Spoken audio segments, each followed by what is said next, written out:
Do you remember the cooking scene from Goodfellas when the guys were in jail and Paulie was slicing the garlic so thin that it would just liquefy in the oil? Did you ever notice that he was cooking that over a hot plate? Yeah, the guys from Goodfellas, they definitely needed an episode of One Pan Meals.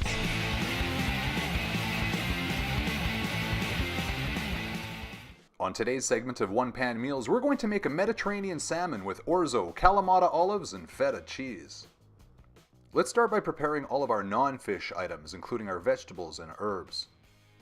Let's peel and dice one small to medium-sized onion. If you don't feel totally comfortable with a knife in your hand and not 100% confident in breaking down your vegetables, hit our YouTube channel that provides loads of simple cooking basics like how to peel and dice an onion and how to chiffonade basil, just like we're going to need to do today. Next, let's take one full bulb of garlic, smash it on the counter like we would one of those Christmas chocolate oranges. Keep an eye of any flying bulbs of garlic that squirt out the side. Get your dinner date from that evening to throw it back to you, hit you in the numbers.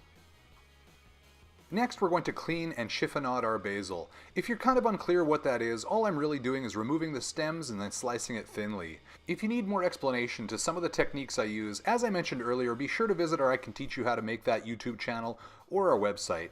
I go into much greater detail there.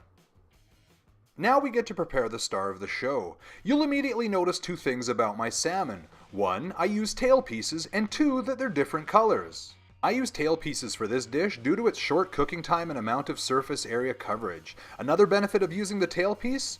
No bones.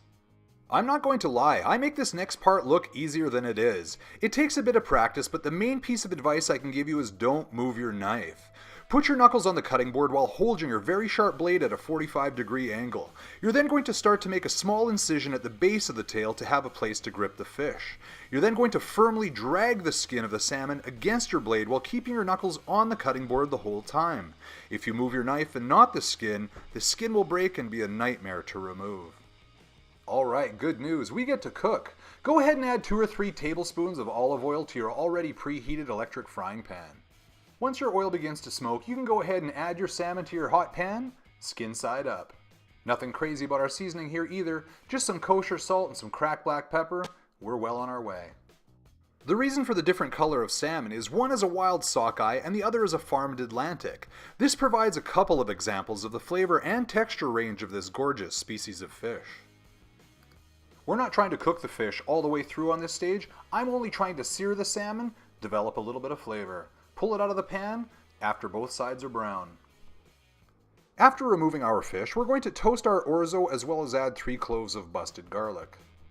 Orzo cooks a lot like rice, but that's where the similarity ends. Orzo is an oat-shaped pasta and cooks very much the same. With sticking to the theme of the show and only using one pan, we're going to serve the orzo with the liquid that it was cooking in. The rule of thumb is 1 part orzo, 2 parts liquid. So for this recipe, I'm using 2 cups of the oat-shaped pasta and 4 cups of organic chicken stock. Once your orzo is starting to toast and become nice and brown, let's go ahead and grab our 1 medium diced onion, add it to our pan. Following that, let's add about 20 organic grape tomatoes. Sweat them down with the onions, garlic, and the toasted orzo. Once all of our components in our pan are about the same temperature and becoming nice and sweaty, let's remove our 3 cloves of garlic, pour in 1 liter or 4 cups of organic chicken stock. This is a good time to add the other important flavor components of our dish. Let's add about half of our chiffonade basil, 20 pitted Kalamata olives, as well as kosher salt and cracked black pepper. Quick side note, take it easy on the salt. There's loads in the olives, as well as the sheep's milk feta we're going to finish the dish with, so let's dial it back a bit. We're now going to focus on cooking the orzo in the liquid at medium heat.